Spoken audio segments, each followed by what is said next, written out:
The Emperor Trajan presided over the greatest military expansion in Roman history.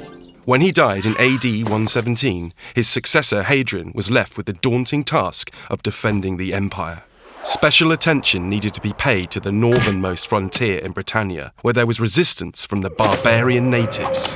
Hadrian came to Britain in AD 122 and decided to solve the barbarian problem by building a giant wall, a project without precedents in Europe. Initially, most of the wall was to be built in stone, but the western 30-mile section was to be made from turf. In front of both was a deep ditch, and at each mile a gate was protected by a small guard post called a mile castle. Between each pair of mile castles lay 2 towers.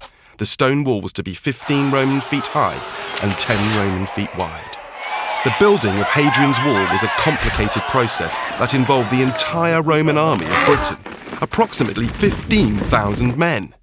These men were not just highly trained soldiers, but also skilled craftsmen. It was decided that forts, such as Chesters, would be placed astride the wall, each housing as many as 1,000 men.